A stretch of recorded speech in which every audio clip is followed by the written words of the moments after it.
Pfizer found 44,000 volunteers to participate in its COVID-19 vaccine trial. Carson Clark is one of them. My mom has diabetes. I have some other family members that have some lung issues, and so they're higher risk for having complications from COVID.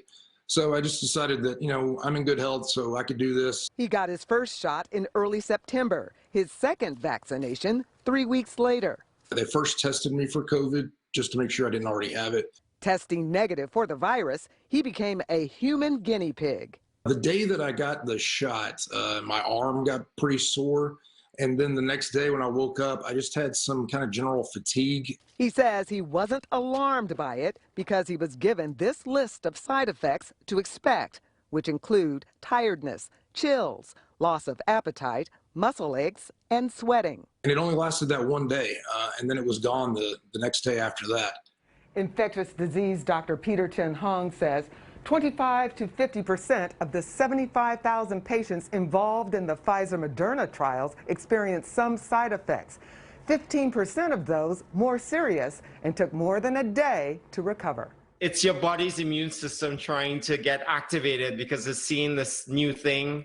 And that way that it gets activated is the way you're feeling, which is inflammation. So remember, the virus is not in the vaccine. This vaccine is completely infection-free. Meanwhile, the AstraZeneca vaccination trial was put on pause when a patient experienced spinal cord inflammation. The case has been reviewed and was allowed to continue. Very little is known about its side effects. John Swartzberg, a UC Berkeley professor emeritus and infectious disease specialist, says keeping track of the various COVID vaccination trials is exciting.